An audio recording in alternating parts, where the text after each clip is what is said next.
నమస్కారం శ్రీధర్ సార్. చాలామంది స్టూడెంట్స్‌కి ఏంటంటే అంటే ఇది సీజన్ ఎలాగో రైల్వే ఎగ్జామ్స్ సంబంధించి. బట్ ఒక కన్‌ఫ్యూషన్ ఉంటుంది. ఎక్కడి నుంచి స్టార్ట్ చేయాలి అనేటువంటి కన్‌ఫ్యూషన్ డెఫినిట్‌గా ఉంటుంది. అండ్ బ్రెయిన్ కూడా దానికి తగ్గట్టు అండర్‌స్టాండింగ్‌లో మైండ్ షిఫ్ట్ చాలా కష్టంగా మారుతూ ఉంటుంది. ఒకటి చేయబోయి ఇంకొకటి చేసుకుంటూ వెళ్ళిపోయి మిస్టేక్స్ ఎక్కువ అవుతూ ఉంటాయి మనకి. ఈ ఉన్న అవకాశాన్ని ఉపయోగించుకుంటూ లాస్ట్ మినిట్ టిప్స్ అసలు ఏ విధంగా ఫాలో అయితే మనం గెటాన్ అవ్వగలుగుతాం? లాస్ట్ మినిట్ టిప్ ఏంటంటేనండి, ఎగ్జామ్స్ ఇప్పుడు స్టార్ట్ అవుతున్నాయి మనకి. ఫస్ట్ ఏఎల్పి ఎగ్జామ్ ఉంది, తర్వాత సెక్షన్ కంట్రోలర్ ఎగ్జామ్ ఉంది. ఇక్కడి నుంచి మొదలు పెడితే రాబోయేటటువంటి 3 నెలల్లో majority of the railway exams ఉన్నాయండి.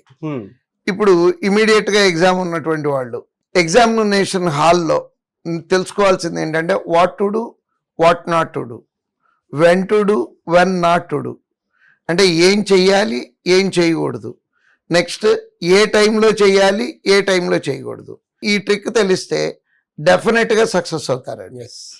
ఇప్పుడు రైల్వే ఎగ్జామ్స్ ఇంతకు ముందు లాస్ట్ ఇయర్ జరిగినటువంటి ప్యాటర్న్ వేరుగా జరుగుతుంది, ఈ ఇయర్ వేరుగా జరుగుతున్నాయి కొన్ని ఎగ్జామ్స్. ఎలా అంటే ఇంతకుముందు ఎగ్జామ్స్ అన్నీనండి అన్ని సబ్జెక్టులు కలిపి కరెక్ట్గా చెప్పాలంటే ఓ మిక్సర్ కొట్టి పెట్టినట్టుగా పెట్టేవాళ్ళు అండి. బట్ ఇప్పుడు ఈ రీసెంట్గా వచ్చినటువంటి చేంజ్ ఏంటంటే సబ్జెక్ట్ వైజ్ క్వశ్చన్లు ఇస్తున్నారు. అంటే రైల్వే ఎగ్జామ్స్లో 3 సబ్జెక్టులు ఉంటాయి. రీజనింగ్ ఉంటుంది, అర్థమెటిక్ ఉంటుంది, జనరల్ స్టడీస్ ఉంటుంది. రీజనింగ్గా కనపడుతున్నాయి, జనరల్ స్టడీస్గా కనపడుతున్నాయి, క్వాంట్గా కనపడుతుంది. సో ఇప్పుడు ప్రతి మనిషికి కూడా అంటే ఎగ్జామ్ రాసే ఆస్పిరెంట్కి ఏదో ఒక సబ్జెక్టు ఫేవరెట్ ఉంటుందండి. ఎస్, నేను ఈ సబ్జెక్టు బాగా చేయగలను అనే నమ్మకం ఉంటుంది. అలా ఉన్నటువంటి సబ్జెక్ట్ ఏదైతే ఉంటుందో దాంతో మొదలు పెట్టాలి. ఫర్ ఎగ్జాంపుల్ మీకే జనరల్ స్టడీస్ బాగా వచ్చు అనుకున్నారనుకోండి, సో ఫస్ట్ జనరల్ స్టడీస్ సెక్షన్తో స్టార్ట్ చేయండి. ఆ పేపర్ రాస్తే అక్కడ బోల్డంత ఆనందం వేస్తుంది. ఎందుకంటే నాకు ఇదిగో ఈ బిట్ వచ్చు, ఆ బిట్ వచ్చు అట్లా అనుకుంటూ కాన్ఫిడెన్స్ బూస్ట్ అవుతుంది. అది అయిపోయిన తర్వాత నెక్స్ట్ రీజనింగ్ అనుకున్నా రీజనింగ్, క్వాంట్ అనుకున్నా క్వాంట్, ఏది నచ్చితే అది. ఫర్ ఎగ్జాంపుల్ క్వాంటే స్టార్ట్ చేశారనుకుందామండి, క్వాంట్ రీజనింగ్ రెండిట్లో చేయకూడదు తప్పు ఏంటంటే సీక్వెన్షియల్ సొల్యూషన్. ఓకే, అంటే ఒకటో బిట్ అయింది వచ్చేసింది, రెండో బిట్ వచ్చేసింది, మూడోది వచ్చింది, నాలుగోది రానప్పుడు 4 మడత పెట్టేసి పిల్లలు చేసే తప్పు ఏంటంటే నాకు రాదా, ఏమైనా సరే ఈ బిట్టు నేను చేసి ముందుకు వెళ్లాల్సిందే అనే మూర్ఖత్వంతో కూర్చుంటారండి. అది కాదండి. అక్కడ చేయాల్సింది ఏంటంటే రెండోసారి ట్రై చేయాలి. రాలేదనుకోండి, బిట్ వచ్చు, ఈ టైంలో రావట్లేదు, ఇందాక చెప్పాను when to do, when not to do అని.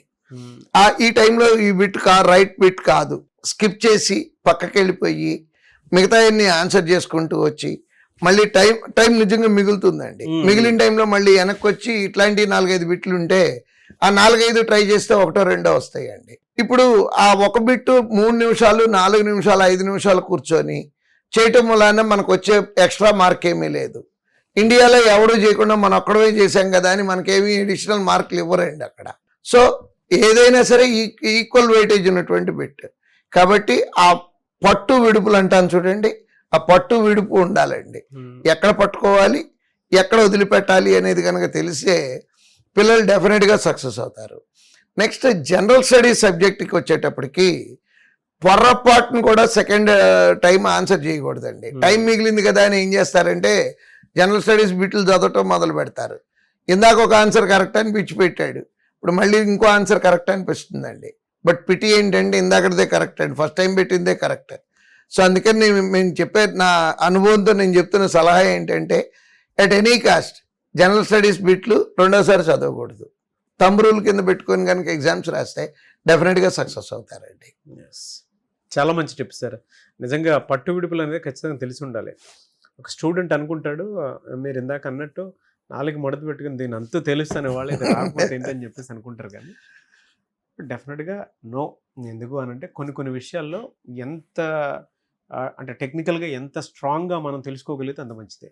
Thank you sir, thank you so much for the tip. Thank you. చూసారు కదండి వీడియో. ఈ వీడియోపై మీ అభిప్రాయం కమెంట్ బాక్స్లో పోస్ట్ చేయండి. ముఖ్యంగా మీరు కనుక శ్రీధర్ సార్ దగ్గర నుంచి మీకుండేటువంటి డౌట్స్ ఏవైతే ఉన్నాయో వాటిని అన్నిటినీ వీడియో రూపంలో కనుక మీరు చూడాలి అనుకున్నటువంటి వాళ్ళు, అంటే ఈ సిరీస్లో భాగంగానే చూడాలి అనుకున్నటువంటి వాళ్ళు, కింద కామెంట్ బాక్స్లో మీ ఒపీనియన్ ఏదున్నా సరే షేర్ చేయండి. దానివల్ల ఏంటంటే మీకుండేటువంటి డౌట్స్, అంటే ప్రతి స్టూడెంట్కి ఉంటుంది, కాంపిటేటివ్ ప్రిపేర్ అయిన ప్రతి స్టూడెంట్కి ఆ ఆలోచన అనేది ఖచ్చితంగా ఉంటుంది. దాన్ని ఎలా ఓవర్కమ్ చేయాలనేది వీడియో రూపంలో, సొల్యూషన్స్ రూపంలో మీరు చూడడానికి అవకాశం ఉంటుంది. కాబట్టి ఎవరున్నా సరే కింద కామెంట్ బాక్స్లో మాత్రం పోస్ట్ చేయండి. అండ్ శ్రీధర్ సీసీలో కనుక జాయిన్ అవ్వాలి అనుకుంటే మాత్రం స్క్రీన్ మీద మీకు కాంటాక్ట్ నెంబర్ కనిపిస్తుంది కదా, దానికి మీరు కాల్ ఆర్ మెసేజ్ వాట్సాప్ చేసినా సరే వెంటనే ఎన్రోల్ చేసుకోండి. ఈవెన్ పేరెంట్స్ అయినా సరే ఒక్కసారి మీరు విజిట్ చేయండి శ్రీధర్ సీసీ.